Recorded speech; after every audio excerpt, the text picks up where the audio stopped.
Bienvenue sur Mystère et Savoir, la chaîne qui vous emmène au-delà du voile de l'inconnu. Ici, chaque légende, chaque mythe et chaque secret enfoui trouve une nouvelle lumière. Aujourd'hui, préparez-vous à une plongée dans une histoire qui traverse les âges, une énigme gardée dans les ombres du temps, la vérité cachée des 4 anges déchus, enchaînés dans l'Euphrate, une prophétie apocalyptique, des gardiens oubliés, et une rivière qui cache des secrets bien plus anciens que les civilisations elles-mêmes. Quel mystère entoure ces entités légendaires? Sont-elles vraiment enchaînées sous les eaux boueuses de l'Euphrate? Et que se passerait-il si elles étaient libérées? Restez bien jusqu'à la fin pour découvrir chaque détail de cette histoire passionnante.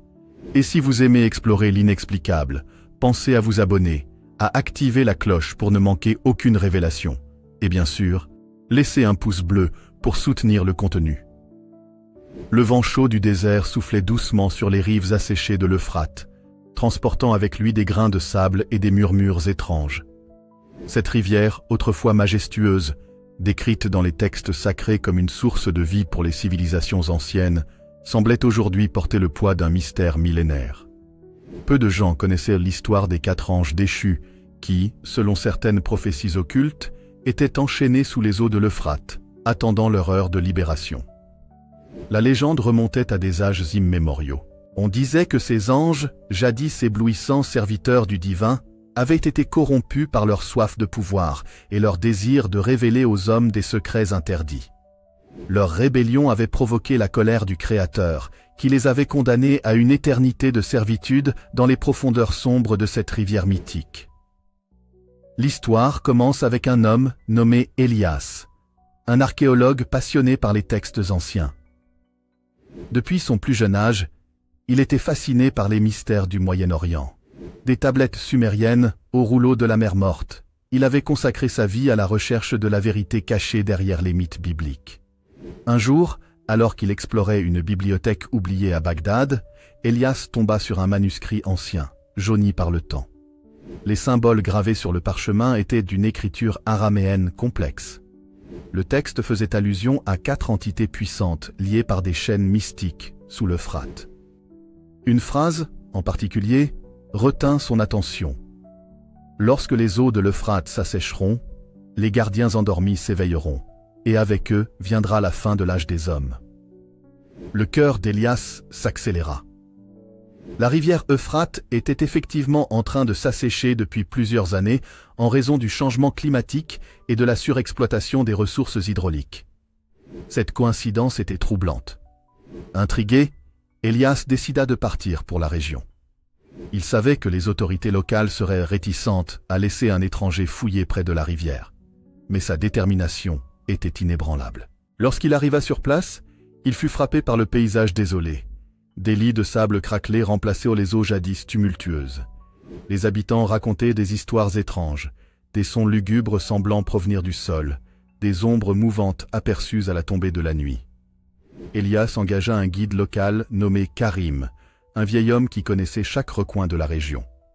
Ensemble, ils se dirigèrent vers une zone isolée de la rivière, où les eaux avaient révélé d'étranges formations rocheuses.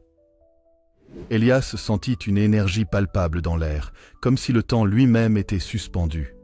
« Vous savez, » murmura Karim, « il y a une vieille croyance selon laquelle des esprits puissants reposent ici. Nos ancêtres évitaient ce lieu. » Élias hocha la tête, mais son esprit rationnel refusait de céder à la peur. Il était là pour découvrir la vérité, quelle qu'elle soit. Après plusieurs jours de fouilles, Élias et Karim découvrirent une ouverture dissimulée sous des débris rocheux. Une ancienne porte en pierre était gravée de symboles mystiques que seul Élias pouvait partiellement déchiffrer. Avec beaucoup d'efforts, ils parvinrent à l'ouvrir. L'air à l'intérieur était lourd et chargé d'une odeur de terre humide. Des torches furent allumées, révélant des murs couverts de fresques dépeignant des anges enchaînés, leurs ailes brisées. Une étrange sensation d'oppression envahit Élias. Chaque pas résonnait comme un écho funeste dans la crypte. « Nous devrions partir », murmura Karim, visiblement mal à l'aise. « Pas encore », répondit Élias. « Je dois comprendre ce que ces gravures racontent. » Les symboles semblaient décrire une prophétie. Les 4 anges déchus Azazel, Samiaza, Arakiel et Tamiel avaient été liés par des chaînes divines forgées par les étoiles elles-mêmes.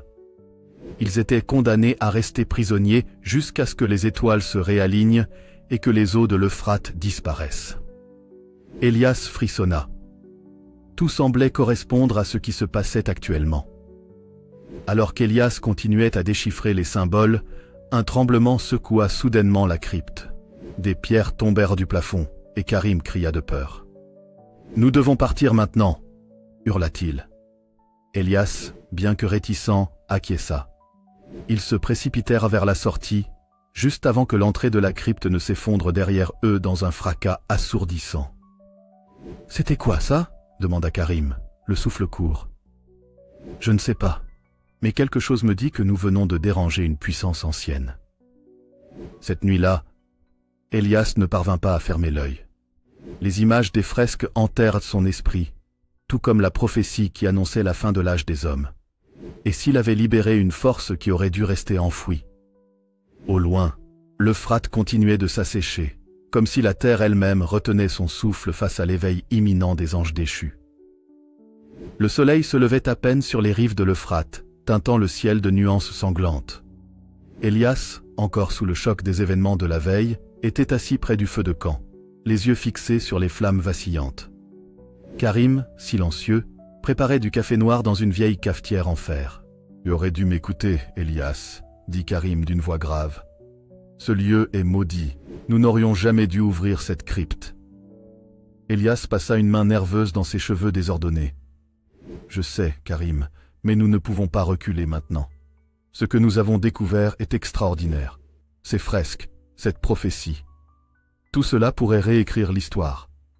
Parfois, l'histoire doit rester enfouie, » répliqua Karim.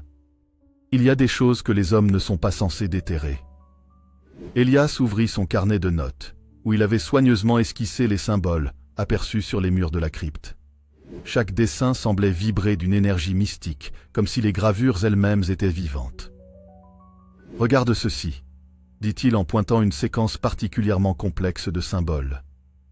Ces inscriptions parlent de 4 étoiles alignées et d'une clé cosmique capable de briser les chaînes des anges.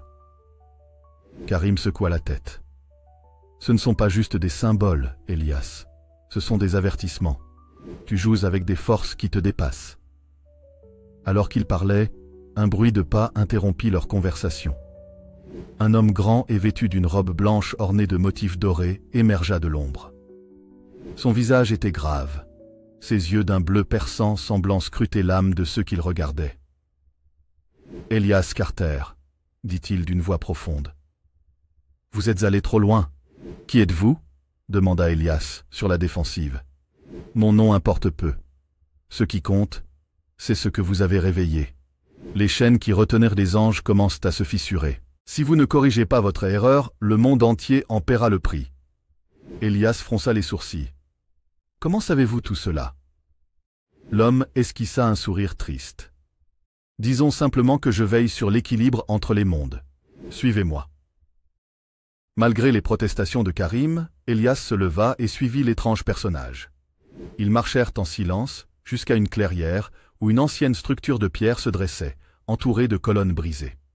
« Voici un ancien sanctuaire, » expliqua l'homme. « C'est ici que les gardiens du savoir ont tenté de contenir la puissance des anges déchus. » Élias observa les gravures sur les pierres, des scènes de bataille entre des anges et des créatures monstrueuses, des chaînes d'énergie liant les entités surnaturelles. « Pourquoi les chaînes se brisent-elles maintenant » demanda Élias. L'homme posa une main sur une colonne fissurée. Les étoiles se réalignent, comme prévu par la prophétie. Mais il y a autre chose, l'hubris des hommes. La destruction de la nature, les guerres incessantes et la profanation des sites sacrés affaiblissent les barrières mystiques. Vous êtes ici car vous avez un rôle à jouer. Quel rôle ? Empêcher la libération complète des anges. Si leurs chaînes sont brisées, ils apporteront chaos et destruction. Élias sentit une boule se former dans son estomac. Il était archéologue, pas guerrier ni gardien mystique. Comment suis-je supposé faire cela ? L'homme tendit une amulette en or, incrustée de pierres précieuses. Cette clé est la seule chose capable de restaurer les chaînes, mais vous devrez faire face à des forces sombres pour y parvenir. Élias hésita avant de prendre l'amulette. « Et si je refuse ?» L'homme le fixa intensément. « Alors tout ce que vous connaissez disparaîtra dans les flammes du jugement. » Karim, qui avait écouté la conversation de loin, s'approcha. « Élias, nous devrions partir. Ce n'est pas notre combat. » Élias serra l'amulette dans sa main. « Je ne peux pas faire semblant que rien ne s'est passé. Si ce que cet homme dit est vrai, alors nous avons une responsabilité. » Karim soupira. « Tu es fou, mais je ne te laisserai pas affronter cela seul. » L'homme en blanc hocha la tête. « Le chemin sera périlleux, mais vous avez une chance. Suivez les courants de l'Euphrate jusqu'à l'endroit où les étoiles touchent à la terre. Là, vous trouverez les vestiges du sceau originel. » Élias inspira profondément. Le destin du monde semblait maintenant reposer sur ses épaules. « Allons-y, » dit-il d'une voix ferme. Leurs pas s'éloignèrent du sanctuaire, laissant derrière eux les vestiges d'un passé ancien et les murmures des prophéties. La quête ne faisait que commencer.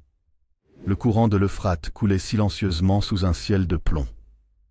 Élias et Karim pagayaient avec détermination, leurs visages tendus par la concentration. Le fleuve était devenu plus sauvage, bordé de falaises abruptes et de végétation dense. Chaque coup de rame les rapprochait d'une destination dont ils ignoraient encore tout. « Es-tu sûr de ce que tu fais ?» demanda Karim en haletant. « Non, » répondit Élias sans quitter le fleuve des yeux. « Mais je sais que nous n'avons pas le choix. » La clé mystique pendait autour du cou d'Élias, étincelant faiblement sous la lumière diffuse. Depuis qu'il l'avait prise, il sentait une énergie étrange pulser en lui, comme si l'amulette elle-même avait une conscience. Alors qu'ils approchèrent d'un virage serré du fleuve, un brouillard dense se leva soudainement, enveloppant leur embarcation. Karim jura, les yeux écarquillés. « On ne voit plus rien. » Élias plissa les yeux, tentant de distinguer quelque chose à travers la brume. « Continue de pagayer, dit-il. Nous devons avancer. » Soudain, une silhouette se dessina sur la rive. Une femme vêtue d'une robe noire flottante se tenait immobile, ses cheveux longs et désordonnés semblant se fondre dans le brouillard. « Qui êtes-vous » cria Élias. La femme leva une main délicate, ses doigts ornés de bagues anciennes. « Vous cherchez le temple oublié, n'est-ce pas » Karim se raidit. « Comment savez-vous cela? Il n'y a pas de secret pour ceux qui écoutent les murmures du fleuve, » répondit-elle avec un sourire étrange. « Suivez-moi. » Élias échangea un regard inquiet avec Karim avant de hocher la tête. Ils accostèrent et suivirent la femme à travers une forêt dense et silencieuse. Après une marche qui sembla durer une éternité, ils émergèrent enfin dans une clairière. Au centre se dressait une structure massive, partiellement ensevelie sous la végétation.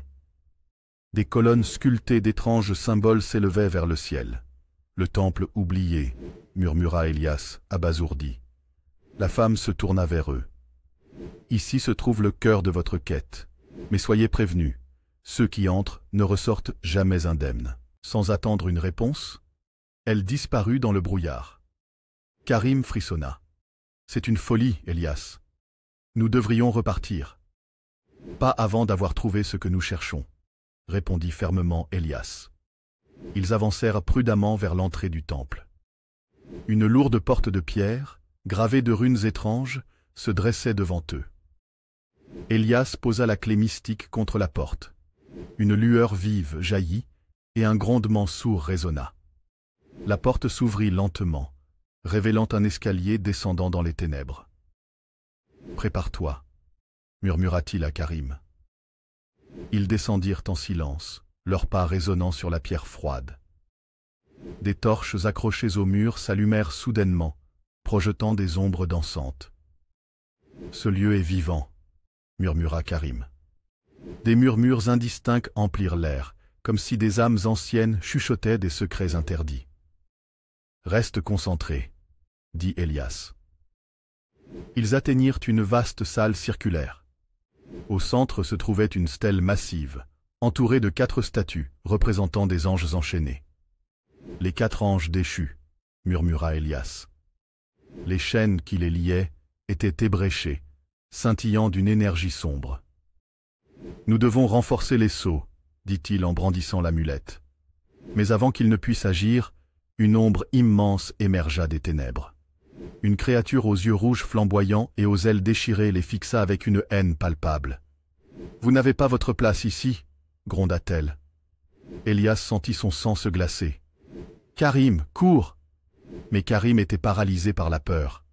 La créature avança, ses griffes étincelant dans la lumière vacillante. Elias leva l'amulette, qui émit une onde d'énergie lumineuse. La créature hurla, reculant brièvement. « Les chaînes !» cria Elias. « Il faut les sceller !»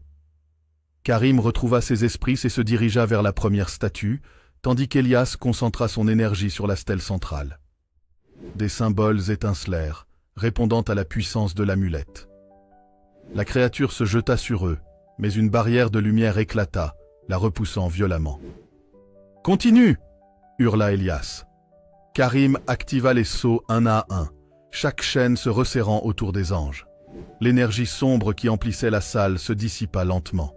Enfin, la créature poussa un dernier hurlement avant de disparaître dans une explosion de poussière. Essoufflés, Elias et Karim se regardèrent. « On l'a fait » murmura Karim. « Pour l'instant » répondit Elias. « Mais ce n'est que le début. » Le temple était redevenu silencieux, mais une étrange paix régnait maintenant. « Allons-y » dit Elias. « Nous avons encore du chemin à parcourir. » Ils quittèrent le temple, laissant derrière eux les vestiges d'une bataille ancienne et les murmures d'un destin encore incertain. Le vent soufflait avec une intensité grandissante, alors qu'Elias et Karim émergeaient du temple oublié, encore marqués par la confrontation avec l'ombre menaçante. Les alentours du temple semblaient avoir changé. Les arbres étaient silencieux, et même les oiseaux semblaient avoir fui ce lieu chargé de mystères anciens. Ce temple était un avertissement, murmura Karim en regardant par-dessus son épaule. Non, corrigea Elias. C'était une porte. Mais nous n'avons fait que l'entrouvrir. Ils avaient été guidés par l'amulette mystique jusqu'ici. Mais la sensation qui enveloppait Elias était claire. Il leur restait encore des secrets à percer. La stèle centrale du temple avait mentionné un manuscrit interdit, perdu depuis des siècles. « Nous devons le trouver », déclara Elias. « C'est la seule chance de comprendre pleinement le mystère des 4 anges déchus. » Le chemin les mena vers une ville antique, aujourd'hui en ruine. Des colonnes effondrées et des mosaïques brisées étaient les seuls vestiges d'une grandeur disparue. Elias savait que c'était ici que le manuscrit était censé être caché. « Nous devrons fouiller les catacombes », annonça-t-il. Karim grimaça. « Les catacombes ? Pourquoi les secrets les plus dangereux sont-ils toujours cachés sous terre ?»« Parce que l'obscurité est le meilleur gardien », répliqua Elias. Ils découvrirent une entrée partiellement obstruée par des rochers. Avec effort, ils parvinrent à dégager un passage suffisant pour se glisser à l'intérieur. Une odeur de terre et de pierres humides les accueillit. Les tunnels s'étendaient dans toutes les directions, formant un véritable labyrinthe. Des inscriptions anciennes ornèrent les murs, certaines d'entre elles émettant une faible lueur. « On dirait que ces runes nous montrent le chemin », observa Karim. Elias hocha la tête. « Mais attention, les labyrinthes ne sont jamais conçus pour que l'on en sorte facilement. » Ils avancèrent avec prudence, suivant les symboles scintillants. Le silence était oppressant, entrecoupé seulement par le bruit de leurs pas étouffés. Soudain, un grondement sourd retentit, faisant vibrer les parois. « Qu'est-ce que c'était » demanda Karim, les yeux écarquillés. « Rien de bon » répondit Elias en accélérant le pas. Des ombres mouvantes apparurent au bout du couloir, prenant la forme de créatures informes. « Courez » hurla Elias. Ils dévalèrent le tunnel, évitant de justesse les griffes des entités qui semblaient émerger des murs eux-mêmes. Finalement, ils atteignirent une porte massive gravée de symboles complexes. « La clé !» cria Karim. Elias brandit l'amulette. Une lumière intense jaillit, repoussant les ombres. La porte s'ouvrit avec un grincement sinistre. Ils émergèrent dans une vaste salle circulaire. Au centre, sur un piédestal de pierre noire, reposait un manuscrit ancien, relié de cuir sombre et orné de runes dorées. « C'est lui », murmura Elias avec révérence. Karim s'approcha avec prudence. « Tu crois qu'il est protégé par un sortilège ?»« Sans aucun doute, » répondit Elias. « Mais nous n'avons pas le choix. » Il tendit la main vers le manuscrit. Une onde de choc les projeta en arrière, et une voix ancienne retentit dans la salle. « Qui ose troubler le repos des anciens ?» Une silhouette éthérée apparut, vêtue d'une robe flottante et portant un sceptre de lumière. « Nous cherchons la vérité, » répondit Elias avec fermeté. La figure les scruta avec intensité. « La vérité a un prix. Êtes-vous prêt à le payer ?» Elias hocha la tête. « Alors prenez le manuscrit. Mais sachez ceci. Ce que vous découvrirez changera le cours de votre destin. » Avec une prudence renouvelée, Elias s'empara du manuscrit. Une chaleur intense traversa son corps et des visions fulgurantes défilèrent devant ses yeux. Des batailles célestes, des anges enchaînés et une prophétie terrifiante. De retour à la surface, ils s'installèrent près d'un feu de camp pour examiner le manuscrit. « Que dit-il » demanda Karim, visiblement nerveux. Elias tourna les pages avec attention. Il parle des 4 anges déchus et de leur emprisonnement dans l'Euphrate. Mais il y a plus. Une prophétie annonce leur libération prochaine, ce qui entraînera le chaos sur terre. Karim blêmit. Comment peut-on empêcher cela ? Elias désigna une page ornée d'un symbole complexe. Il existe un rituel pour renforcer les sceaux, mais il nécessite une puissance que nous ne possédons pas encore. Le silence s'installa, entrecoupé seulement par le crépitement du feu. « Alors, que faisons-nous » demanda Karim. Elias fixa les flammes, une détermination nouvelle dans le regard. « Nous trouvons cette puissance, coûte que coûte. » Les premiers rayons de l'aube caressaient l'horizon lorsque Elias et Karim quittèrent leur campement improvisé. Le feu de la veille n'était plus qu'un amas de braises mourantes, mais la flamme de leur détermination restait vive. Le manuscrit interdit était soigneusement emballé dans un tissu protecteur, chaque page recelant des secrets capables de changer le cours du monde. « Nous avons une piste », annonça Elias, en pointant une carte ancienne déployée sur une pierre plate. Le symbole gravé dans le manuscrit correspond à ce lieu, la vallée des échos. « Ce nom n'inspire pas confiance », marmonna Karim. « Mais bon, je suppose que les lieux les plus dangereux sont souvent ceux qui cachent la vérité. » Ils entreprirent leur voyage vers la vallée des échos, une région montagneuse entourée de mystères et de légendes. Selon les anciens textes, cette vallée était le point de rencontre entre les forces célestes et les ombres primordiales. Une atmosphère lourde pesait sur eux alors qu'ils progressaient à travers des sentiers escarpés. La vallée portait bien son nom. Chaque bruit, même le plus infime, était répercuté à l'infini par les parois rocheuses. Le vent semblait murmurer des secrets oubliés et des ombres dansaient sur les falaises. « Tu ressens cette énergie » demanda Karim, visiblement mal à l'aise. Elias acquiesça.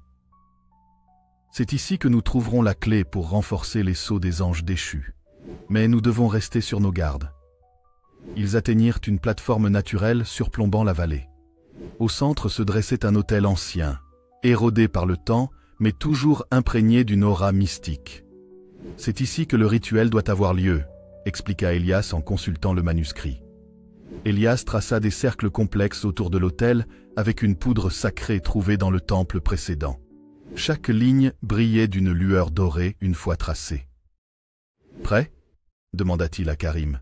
« Pas vraiment, mais faisons-le quand même. » Elias entonna une incantation ancienne, sa voix résonnant dans la vallée. Les énergies convergèrent autour d'eux, faisant vibrer l'air. Des vents violents se levèrent, et des colonnes de lumière jaillirent du sol. Soudain, un rugissement retentit, et les 4 anges déchus apparurent sous une forme éthérée, enchaînés mais visiblement puissants. « Pourquoi nous avez-vous appelés » tonna l'un d'eux. « Nous sommes ici pour renforcer les sceaux qui vous retiennent » déclara Elias avec fermeté. Les anges rirent, un son à la fois magnifique et terrifiant. « Vous ne comprenez pas, mortels. Ce n'est pas nous qui apportons la destruction, mais ceux qui cherchent à nous libérer sans sagesse. » Alors aidez-nous à empêcher cela, implora Karim. Un silence pesant s'installa. Finalement, l'un des anges parla. Très bien. Mais sachez que le prix sera élevé. Elias sentit une chaleur intense envahir son corps alors qu'il absorbait une partie de l'énergie céleste nécessaire au rituel. Des souvenirs qu'il ne reconnaissait pas défilèrent devant ses yeux, des vies antérieures, des batailles oubliées. Karim posa une main sur son épaule. « Tiens bon, Elias. » Avec une détermination renouvelée, Elias acheva l'incantation. Les chaînes éthérées des anges devinrent plus épaisses et lumineuses, renforçant leur emprisonnement. Les anges inclinèrent la tête. « Vous avez fait preuve de courage et de sagesse. Mais souvenez-vous, la vérité n'est jamais totalement enchaînée. » Ils disparurent dans une explosion de lumière. Elias et Karim, épuisés mais vivants, quittèrent la vallée des échos. Le monde semblait plus paisible, comme si une menace invisible avait été écartée. « On l'a fait », murmura Karim. Elias hocha la tête. « Mais ce n'est que le début. Le manuscrit contient encore des secrets que nous devons comprendre. » Karim soupira. « J'aurais dû choisir une vie plus simple. » Ils rirent, un rire libérateur après tant de tension. « Prêt pour la suite ?» demanda Elias. « Pas vraiment, mais je suppose qu'on n'a pas le choix. » Ils reprirent leur chemin, prêts à affronter de nouvelles aventures, conscients que leur quête pour la vérité ne faisait que commencer. Ainsi s'achève notre incroyable voyage au cœur de la vérité cachée des 4 anges déchus enchaînés dans l'Euphrate. Une quête emplie de mystères, de révélations fascinantes et de confrontations avec des forces bien au-delà de notre compréhension. Ce récit nous rappelle une leçon essentielle. Le courage et la sagesse sont souvent les clés pour affronter les vérités les plus troublantes. Nous tenons à vous remercier chaleureusement d'avoir suivi cette aventure jusqu'à la fin. Votre présence et votre intérêt pour les récits captivants et mystérieux donnent tout son sens à notre chaîne. Si vous avez apprécié cette vidéo, n'hésitez pas à laisser un pouce bleu pour soutenir notre travail. Et si ce n'est pas encore fait, abonnez-vous à notre chaîne Mystère et Savoir pour ne rien manquer des prochaines histoires palpitantes que nous vous préparons. Partagez également cette aventure avec vos proches qui pourraient être fascinés par les légendes anciennes et les mystères insondables. Encore une fois, merci d'avoir été avec nous aujourd'hui. Prenez soin de vous et restez curieux. À très bientôt pour une nouvelle exploration du monde de l'inconnu.